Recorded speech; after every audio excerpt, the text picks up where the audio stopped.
Good evening. I am Angela Insingo. And I am Lisa Iker.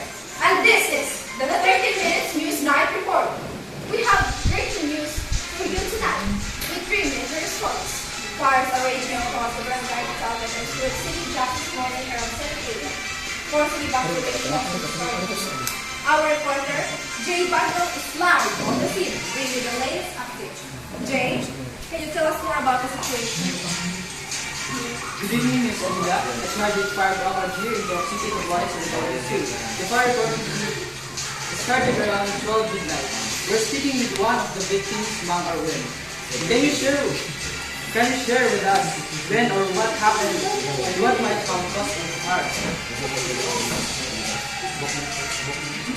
The fire was started in our house exactly 10 a.m.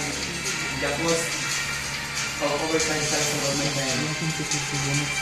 According to him, the firefighters arrived shortly after the fire has reached and burned his house and the 2 neighboring schools. Thankfully, quick thinking residents worked together to extinguish the fire. The flames. However, the fire was extinguished and no one was injured. And for now, the victims are rescued and being stayed for a few days on the evacuation center. The police are currently investigating the cause of the fire. Remember to avoid overnight charging of gadgets including phones and appliances to minimize the risk of electrical hazards. Protect yourself and your loved ones by adopting the habits of charge any devices during the day, not at night. And that's the latest update. I'm your reporter, G. Bagno. Back to you, Ms. Angela. Thank you, Jay. Meanwhile, Silver Lobby has reached the town of thousands stranded and without power.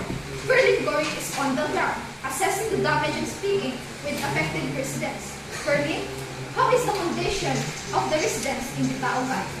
Thank you, Ms. Lisa. The residents of Taoban is the White River region is now evacuated to a safe place. I am Berlin Goring. We have reports coming in our safe flooding in Taoban East, Taguais, Surigao del Sur. A strong storm named Christine has brought heavy rains, causing widespread flooding and disease.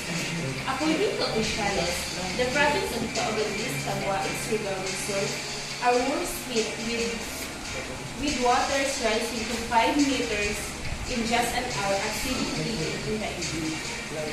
We were caught off guard. The waters rose so fast. We're barely mid and out. Many of neighborhoods are well trapped. Evacuation centers have been set up in Pampaco, Taoban East, Taguais, Surigao del Sur. We'll keep you updated as the situation develops. Stay tuned for further updates. Here I have one of the residents of the Taoban East, Taguais, Surigao del Sur. Good evening, ma'am. Have you received any assistance or support from local authorities or organizations? Good evening, ma'am. Yes, but the application for processing on government assistance was so hassle that had delayed to time-consuming, involves lots of forms and documents.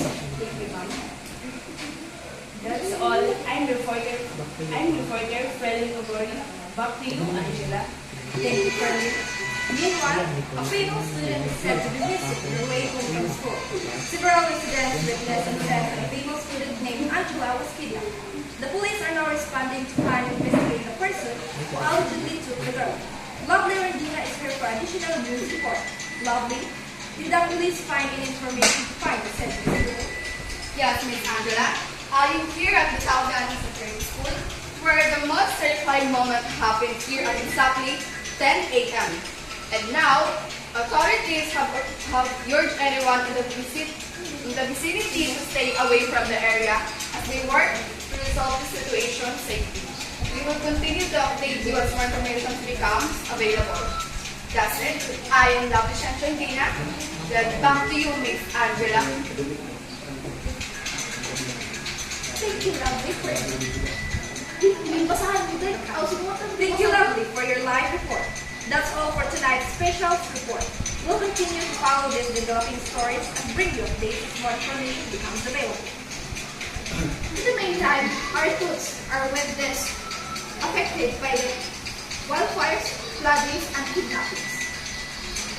Thank you for watching the 30 Minutes News Night Report. I am Angela Pingo. And I am Lisa Peter. Until next time, good night and stay safe.